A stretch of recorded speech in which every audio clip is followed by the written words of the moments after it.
안녕하세요. 재테크 농부입니다. 오늘 우리가 왜 미국 주식을 투자해야 하는지 초심으로 돌아가 보면서 현재 시장을 다시 한번 객관적으로 분석해보는 시간을 가져보겠습니다. 그럼 바로 시작하겠습니다. 구독과 좋아요 부탁드립니다. 해당 영상은 개인적인 의견일 뿐 참고만 부탁드립니다. 어제 시장을 간단히 분석해보겠습니다.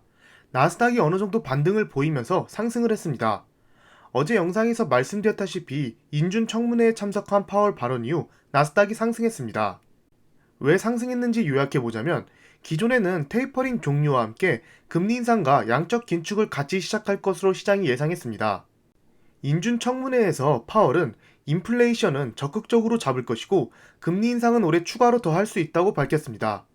하지만 양적 긴축은 올해 말이나 시작할 것이다라고 말해 증시를 다시 상승시켰습니다. 어차피 양적 긴축도 예정된 확실한 악재이긴 하나 아직 시간이 많이 남았고 그때까지 시장이 적응할 시간이 있기에 반등했습니다. 하지만 파월도 작년부터 말을 계속 바꿨기 때문에 주의 깊게 인플레이션 지표들을 분석해야 할 듯합니다. 계속 인플레이션이 상승하다가는 양적 긴축이라는 카드를 더 빨리 뽑을 수 있기 때문이죠. 10년물 채권금리도 살짝 하락하면서 기술주한테 좋은 영향을 줬습니다. 공포지수를 한번 봐보겠습니다. 변동성 지수인 빅스가 19 아래로 떨어지면서 다시 저점을 향해 달리고 있고 피어앤그리드 수치는 이미 약간의 환호로 올라왔습니다. 아직 우리의 계좌는 아프고 나스닥은 고점 대비 5.7%나 하락해 있는 상태인데 공포지수는 환호를 외치고 있습니다. 어제 파월의 발언 때문에 벌써 샴페인을 터뜨리는 건지 모르겠지만 지수 자체는 나빠 보이지 않습니다. 전에도 말씀드렸지만 시장이 공포장으로 가지 않는 이유가 바로 이 지수를 보면 알 수 있는데요. 현재 금리 인상과 양적 긴축 우려로 성장주와 기술주가 있는 나스닥이 가장 큰 충격을 받으면서 5.7% 하락한 상태이지만 S&P는 1.9%, 다우는 1.5%만 하락해 있습니다. S&P와 다우는 하락했다고 보기 힘들 듯합니다. 그러면 최근에 있었던 조정에는 3대 지수가 어떻게 빠졌을까요?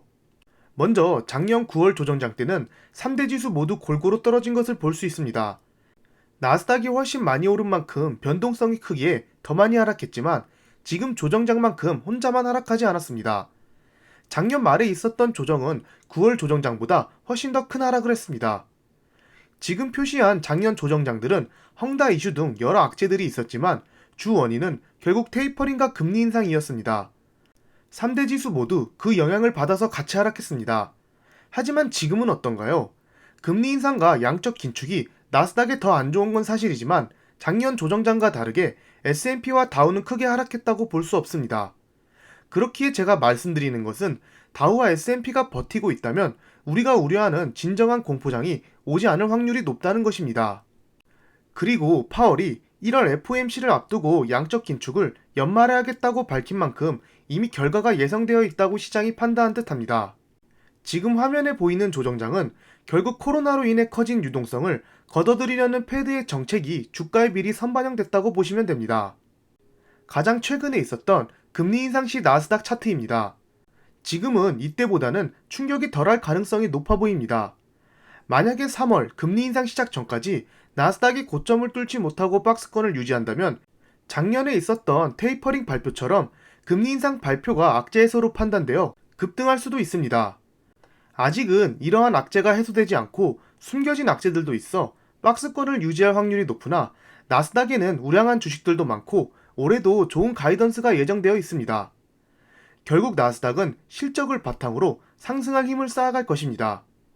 만약 나스닥이 상승하기 시작하면 하락보다 상승은 더 빨리 진행하기에 우리는 악재가 아닌 악재가 발생했을 때 미리 투자를 해놔야 합니다. 지금 보시는 것은 팡 주식에다가 테슬라를 포함한 자료입니다. 이 주식들의 향후 예상 매출과 매년 매출 성장률을 표시한 자료인데요. 보시면 어떤가요? 엄청난 시총을 자랑하는 기업들을 모았는데도 성장률이 어마어마합니다. 이렇게 몇 년간 계속 상승하는데 3, 4년 뒤에 나스닥은 어디를 가리키고 있을까요? 우리의 투자가 왜 힘드냐면 지금 당장의 수익을 바라보기 때문입니다.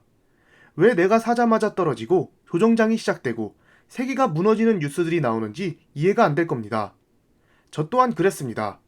저는 코로나 때 주식을 시작했고 나름 접점에서 잡았다 생각했지만 그 이후로 세계가 멸망할 것 같은 뉴스들이 나오면서 나스닥은 더 급락했습니다. 하지만 저는 1, 2년을 바라보는 게 아닙니다. 짧게는 4, 5년, 길게는 10년 이상 투자하여 경제적 자유를 이루려고 합니다. 한번 다 같이 10년 뒤로 돌아가 봅시다. 10년 전인 2012년에는 나스닥이 대략 2,400 정도였습니다. 저때 QQQ를 사놓으셨으면 10년 안에 530%의 수익을 달성할 수 있습니다. 특히나 코로나 이후 디지털화가 더욱 가속화되면서 기술주가 있는 나스닥은 계속해서 상승할 것입니다. 10년에 530% 수익이면 절대 작은 수익이 아닙니다. 요즘 주변에서 코인으로 몇 배 수익 봤다, 주식으로 차 사고 집 샀다 하는 사람들이 많지만 그런 사람들은 실제로 100명 중 한두 명 있을 뿐입니다. 진정한 투자자는 시간에 투자해 배당과 복리로 더 큰 수익을 봅니다. 이렇게 멀리 보면 코로나 때 하락 또한 아무렇지 않아 보입니다. 물론 2002년에 투자하셨으면 10년 정도 기다려야 본전에 오겠지만 지금은 그때와 상황이 많이 다릅니다. 변동성은 더 커졌을지 몰라도 그만큼 상승 속도도 더 빠를 것으로 보입니다. 지금 보이는 사진들의 공통점이 무엇인지 아시나요? 우리의 삶을 바꿔줄 새로운 기술들입니다. 메타버스, 우주, 에어택시, 전기차, 양자 컴퓨터 등 미래에는 기술이 살아남을 수 있는 경쟁력이 됩니다. 지금 화면에 보이는 분야와 관련 있는 대부분의 종목은 전부 나스닥에 포함되어 있고 미국 주식에 속해 있습니다. 그렇게 우리가 미국 주식에 투자하는 것이죠. 또한 여기 있는 분야가 언제가 될지는 모르지만 앞으로 커질 거라는 것은 누구나 아는 사실입니다. 물론 많은 회사들이 사라지고 새로 생기겠지만 우리는 계속 분석하기 때문에 미래에도 남아있고 더 커질 회사들을 구별할 수 있습니다. 제가 요즘 들어서 계속해서 비슷한 주제로 영상을 제작하는데요.